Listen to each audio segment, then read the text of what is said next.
Okay, let's get right into it. We're going to look past all those classic postcard images of Italy. You know the ones. We're here to discover a nation that's surprisingly, and I mean really surprisingly, sprinting into the future. It's a place that's reinventing itself at an incredible speed. Right, so if I say Italy, your mind probably jumps straight to the Colosseum, to masterpieces of art, maybe rolling Tuscan hills, and a big plate of pasta. And that makes sense. It's an image that's soaked in history, tradition, and just timeless beauty. But hold that thought, because what if I told you that right alongside that classic picture, a completely new one is taking shape? One that's being defined by things like artificial intelligence, magnetically levitating hyperspeed transport, and a digital culture that's basically rewriting the national story. Welcome to Italy in Fast Forward. So let's start with one of the most unexpected shifts, and it's happening right on our phones.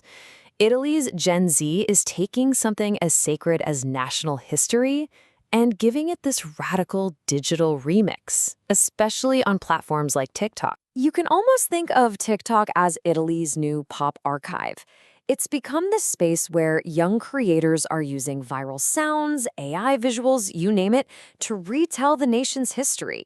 And this is not some dry, boring lecture. It's a living, breathing conversation.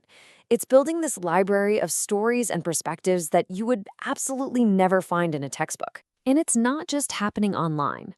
That same spirit of reinvention is being matched by some seriously ambitious real-world projects.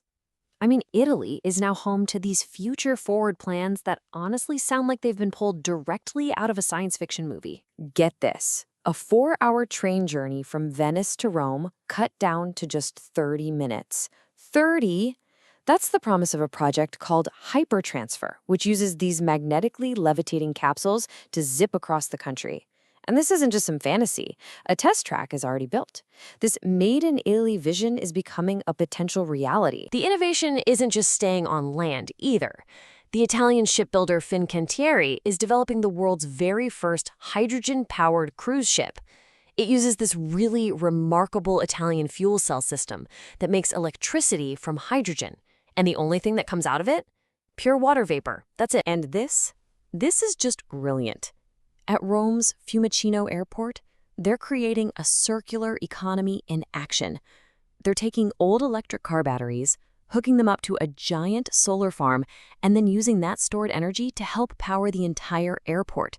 It's an award-winning model for how to reuse resources and cut carbon emissions. And the impact? It's huge. Over the next 10 years, this one project alone will stop 16,000 tons of CO2 from ever entering the atmosphere. Now that is circular innovation making a real difference. Of course, Italy wouldn't be Italy without its culture, right?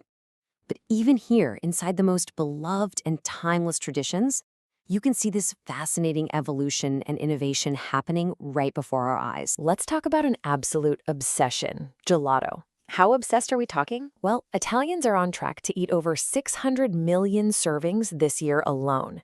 It is a non-negotiable part of daily life. But tradition doesn't mean things stay the same. I mean, look at these flavors. We're seeing dark chocolate infused with wine, or even saffron and Sichuan pepper. The craft is always evolving. And alongside that, there's this growing demand for plant-based and sugar-free options. So even the classics are getting a remix. Italy's global appeal is also about to hit a major milestone. For the first time ever, forecasts are suggesting that foreign visitors will soon outnumber Italian tourists. It's a small percentage shift, but it's an unprecedented one, and it just shows you the nation's incredible international draw. But all this progress and innovation exists alongside some very real, everyday challenges. To really get the full picture of modern Italy, we have to look at the social and economic pressures that are shaping daily life for so many people. So here's a pretty striking social trend. The average young person in Italy doesn't leave their parents' home until they are 30 years old. 30! That's years later than the EU average, and it's almost a full decade later than in countries like Finland. So why is this happening? Well, the reasons are mostly economic. A big majority of people feel it's just harder to be financially independent these days. And with housing prices soaring, staying at home is just a practical choice. It's this fascinating intersection where modern economic pressure meets Italy's famously strong family culture. And these pressures are only made worse by what's happening globally. There's this widespread worry about international trade tensions. A staggering 90% of Italians believe tariffs are going to harm business. But what's the number one fear? The rising cost of living. So after looking at all this fast-paced change, let's end by talking about the anchors. The elements of deep heritage and real endurance that provide stability in a country that's moving so fast. Take the Italian Coast Guard.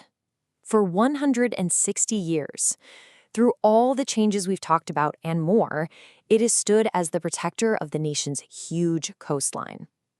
That is a powerful story of endurance and service. And then there's this number, 4,749. What is that?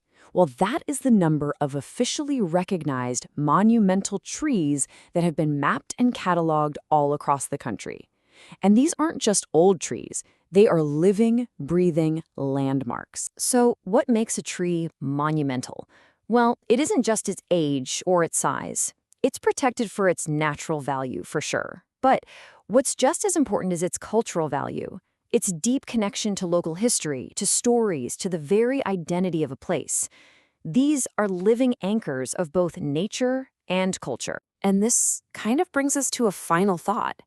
In a nation that's embracing hyperspeed travel and digital history, what do these enduring roots really tell us?